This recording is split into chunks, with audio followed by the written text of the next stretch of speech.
April 1457, a banquet hall in Wallachia. 200 noblewomen sit beside their husbands, dressed in silk, drinking wine, celebrating Easter. By sunrise, their husbands will be dead, impaled in the courtyard. And these women, these daughters of aristocrats, who had never touched dirt in their lives, will begin a death march to the mountains. One of them was named Voica, 23 years old, married for 2 years. Her hands had never held anything heavier than a wine cup. Within a week, those hands would be raw meat, nails torn off, bones visible through the skin, dragging stones up a cliff to build a castle for the man who murdered her husband. She worked until the clothes rotted off her body, until there was nothing left to cover her, until she couldn't tell her own blood from the rocks she carried. Voica was one of 200. Most of them died on that mountain, and this was just the beginning. What Vlad Dracula did to women was not a side effect of war. It was the strategy. It was the message. It was the point. He impaled mothers next to their daughters. He had wives flayed for failing to sew a proper shirt. He turned female bodies into warnings so horrifying that the Sultan of the Ottoman Empire, the man who conquered Constantinople, took one look and turned his army around. Hollywood gave you a vampire who seduces women in castles. History gave you a monster who destroyed them in public squares. This is what really happened. Not to Vlad, to them. To the women history decided you should never know about. History remembers the monster. It forgets the victims. That's what we're here to fix. This is Crown and Dagger. If you want to support the channel, leave a like and subscribe so you don't miss what comes next. Now let me show you where this darkness came from, and why Vlad believed that destroying women was the key to absolute power. But where did this come from? Why women? Vlad spent 6 years as a child hostage in the Ottoman Empire. He watched, he learned. Terror was a tool, bodies were messages, and the fastest way to break a society was to break its women. When he returned to Wallachia, his father was dead. His older brother had been tortured and buried alive, betrayed by the very nobles they trusted. The boy who left was gone. What came back was something else. A man who believed controlling women meant controlling everything, and punishing women meant sending messages no one could ignore. So that's exactly what he did, starting with the wives of the men who killed his family. Easter Sunday, 457, Târgoviște. The noble families of Wallachia have gathered at Vlad's palace for a feast. Boyars in their finest robes, their wives glittering with jewels, their families filling the halls with laughter. They think this is a celebration. They're wrong. During the banquet, Vlad stands and asks one question. How many princes have you known in your lifetime? Nervous laughter. Even the youngest noble has seen 7 rulers come and go. The oldest has witnessed 30, each one betrayed, each one murdered, each one replaced by another puppet. Vlad nods slowly. That is the problem. The doors slam shut. Guards pour in. Within minutes, the old boyars are dragged outside and impaled in the courtyard. The screams echo through the stone walls. Voica hears her father-in-law begging for mercy. Then silence. But for the young nobles and their families, Vlad has different plans. Still wearing their Easter silk, the wives and daughters are chained together. Voica feels the iron close around her wrists, so tight it cuts skin. A guard shoves her forward. She falls. The woman beside her helps her up. Before they march, Vlad makes them watch. Their husbands raised on stakes in the courtyard. Some die quickly, some don't. Voica finds her husband in the forest of bodies. He's still alive, still calling her name. She can't go to him. She can't look away. Then the march begins, 50 miles north, through forests, through mud, through rain. No food, no rest. Women who had travelled their whole lives in carriages now stumble barefoot over rocks. Some collapse on the first day. The guards don't stop. They drag them. When dragging becomes too slow, they leave them behind. The wolves do the rest. When they finally reach the ruins of Poenari Castle, Vlad is waiting. You will rebuild this fortress with your hands. According to the Cantacuzino Chronicle, They worked for months. The silk dresses went first, torn by stones soaked with blood, rotted by rain, then the undergarments. Soon there was nothing left on their bodies. 200 noblewomen exposed to the sun and cold, carrying rocks up a mountain with their bare hands. Voika's hands split open on the third day. By the second week, she couldn't feel them anymore. The woman beside her, a countess who had never lifted anything heavier than embroidery, fell from the cliff on day 12. Her body tumbled down the rocks. No one was allowed to stop. No one was allowed to look. At night, they slept on bare stone. No blankets, no shelter, huddled together for warmth like animals. The mountain cold cut through their broken bodies. Some women didn't wake up. Their bodies were dragged aside and the work continued. They ate what the guards threw at them. Scraps, bones with bits of meat still clinging to them. Water from puddles. Women who once had servants to pour their wine now fought over muddy rainwater. The chronicle says many died from exhaustion. Others fell from the cliffs. Some simply sat down on the stones and refused to move until the guards beat them to death. A few tried to escape. They were caught within hours and impaled in front of the others. A reminder that death was not an escape Vlad would grant easily, and Vlad watched from above. When the castle was finally finished, only a handful of women remained alive. They were kept as servants in the very fortress they had built with their bleeding hands. Their noble titles erased, their families gone. They would spend whatever remained of their lives climbing the same stairs that had destroyed them. But here's what makes this worse. Poenari wasn't about punishment.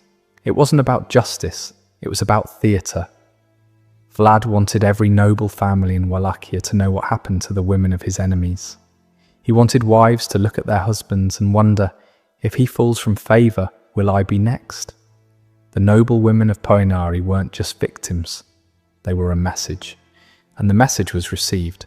But Vlad wasn't finished with the women of his own kingdom, because building a castle was punishment for the wives of traitors.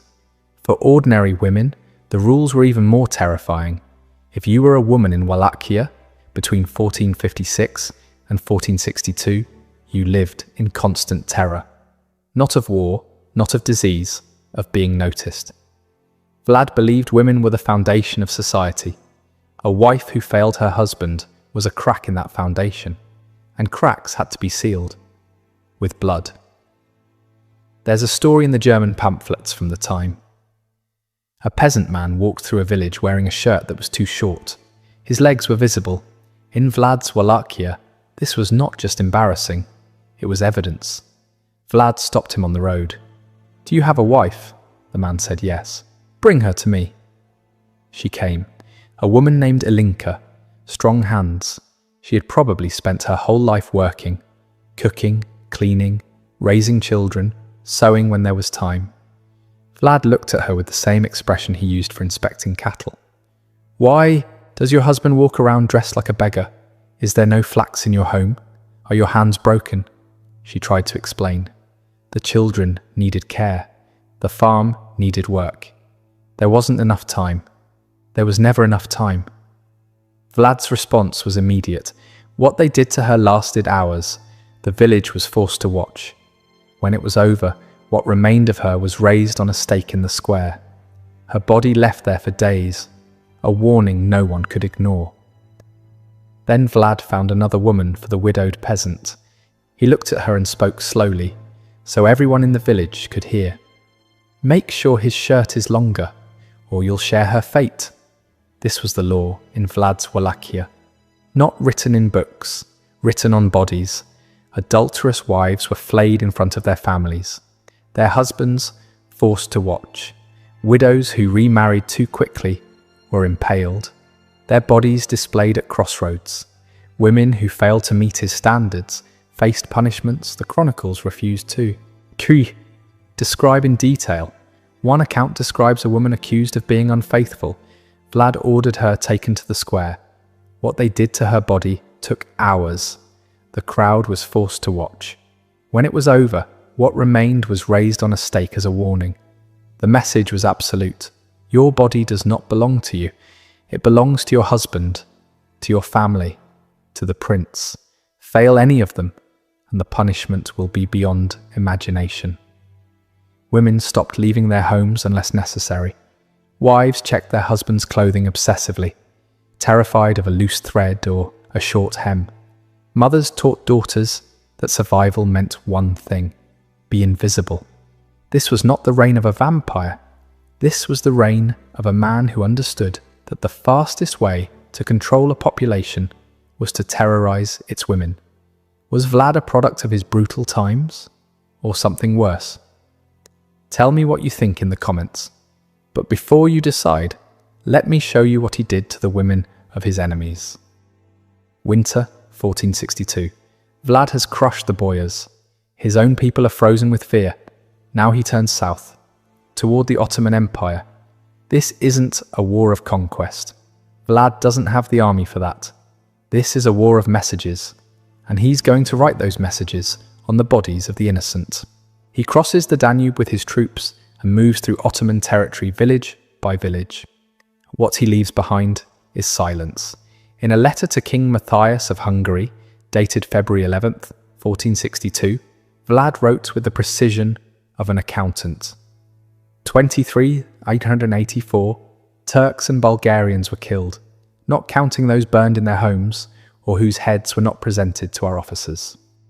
Entire families. No one was spared. But the killing was only the beginning. The survivors were gathered for something special. Picture a Bulgarian village on the Danube. The initial attack is over. The men who resisted are dead. The survivors, mostly women and their families, are herded into the town square. They expect slavery. Slavery is what conquerors do. Slavery would be mercy. Instead, the stakes come out. A mother clutches her daughter. Soldiers grab them both. They don't separate them. That would be too easy. Vlad wants families to die together. He wants mothers to watch.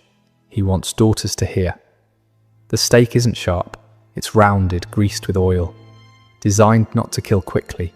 Designed to let the body's own weight do the work. Slowly, over hours, sometimes days. The mother watches her daughter raised into the air. She hears sounds that will echo in her skull until her own death, which comes minutes later, on the stake beside her. When Ottoman scouts arrived days later, they found what one chronicler called a forest of the impaled, bodies arranged by height. The tallest stakes held the most important captives. Families hung together. That was the point. Some were still alive, their bodies moving slowly in the wind. And this was one village. Vlad did this along the entire Danube. Dozens of villages, thousands of bodies. The river itself was said to be stained for miles. By June 1462, Sultan Mehmed II had seen enough. He gathered the largest army in the world, 100,000 men, and he marched toward Wallachia to end Vlad once and for all. But Vlad had been preparing for this moment his entire life. Outside Targoviste, the Ottoman army stopped. The soldiers in front began to scream. Some turned and ran. Others fell to their knees. The Sultan rode forward to see what had broken his army. In front of him stretched a field, nearly a mile long, half a mile wide, and in that field, raised on stakes of varying heights, were 20,000 bodies, entire families, together. The Byzantine historian Leonikos Chalkokondyles was there. He wrote, "There were large stakes on which about 20,000 men, women and children had been spitted. Quite a sight for the Turks and the Sultan himself. Imagine being one of those women, still alive, feeling your body slowly giving into gravity, watching the largest army in the world arrive and knowing that even they cannot save you, that your death is not a tragedy to be mourned, but a message to be read. Some bodies had been there for weeks, rotted beyond recognition. Others were fresh, still bleeding. A few were still alive, their bodies twitching in the summer heat. The smell reached the Ottoman army before they could see the field. Soldiers who had conquered cities vomited at the sight. Mehmed, the man who conquered Constantinople, who ended an empire that had lasted 1,000 years, who had walked through more blood than any ruler alive, stared at the field of corpses and made a decision. He turned his army around and left. According to Chalka Condyles, the Sultan said, "It is not possible to deprive of his country a man who does such great deeds and who can exploit his kingdom and his subjects in this way." It wasn't admiration. It was surrender dressed in diplomatic language. Vlad had won, and the price of victory was paid in the bodies of mothers and daughters. The Sultan left. The women stayed on their stakes. Vlad had won. But there was one more woman in this story, the one closest to him, and her ending was the darkest of all. She has no name in the history books. We know her only as Vlad's first wife, spring 1462. The Ottomans have retreated, but Vlad's brother Radu is leading a new army toward Poenari Castle, the same castle built by the hands of noblewomen 5 years earlier. Vlad's wife stands on the battlements. Below her, the Argesh River crashes against the rocks. Behind her, the castle her husband built on the bones of women. In front of her, an army carrying Ottoman flags. She knows what happens to captured women. The harems, the slavery, a life of degradation. But she also knows what her own husband does to women. She's lived in his world. She's seen the stakes. She's heard the screams. She's walked the halls of a castle built by women who died carrying stones. She's trapped between two monsters. According to local legend, she turned to her servants and said 7 words. "I would rather be food for the fish of the Argesh than a prisoner of the Turks." And she jumped. Her body fell hundreds of feet into the river below. The water swallowed her without a trace. Today, that river is still called Raoul Douamne, the Ladies' River. Vlad escaped through a secret passage. He would spend 12 years in a Hungarian prison, marry again, and eventually die in battle in 1476. His head was sent to Constantinople, where the Sultan displayed it on a stake. The man who lived by the stake died by the stake, but his wife had already escaped the only way she could. Vojka, building a castle until her hands were bones. Ilinka, destroyed for a shirt that was too short. Thousands of nameless mothers, raised on stakes beside their daughters. And a wife with no name, choosing a river over 2 different kinds of hell. These are the women of Vlad Dracula's reign, not seduced, not bitten, not romanticized, destroyed. Hollywood needed a monster that was sexy, a villain you could secretly root for, a darkness that was thrilling, not disturbing. So they gave you capes and castles and eternal life. The real Dracula offered none of that. He offered stakes and screaming and women used as parchment for messages written in blood. And here's the uncomfortable truth that history doesn't want to teach you. It worked. For 6 years, a kingdom smaller than some modern cities held off the greatest empire on earth. Not through diplomacy, not through military genius, through cruelty so absolute, so theatrical, so specifically targeted at women and families that even the Sultan couldn't stomach it. Vlad proved something dark about power, that there is a level of horror so extreme that it becomes its own kind of strength. That the fastest way to break your enemies is to break the women they love. The question isn't whether Vlad was evil. History is full of men who killed more. The question is why we turned him into a romantic figure. Why we gave him a cape and fangs and a castle full of candles. Why we made him seductive instead of horrifying. And why we forgot the names of the women he destroyed. Because that's what we do. We remember the monsters. We build legends around them. We write books and make movies and sell merchandise with their faces on it. And the victims, they become statistics, background noise, nameless bodies in a story that was never really about them. Vojka deserves to be remembered. Her hands bled so a monster could have a fortress. Her suffering built walls that tourists photograph today. So does Ilinka, who died because a shirt was too short. So do the mothers of the Danube, who held their daughters as the stakes went up.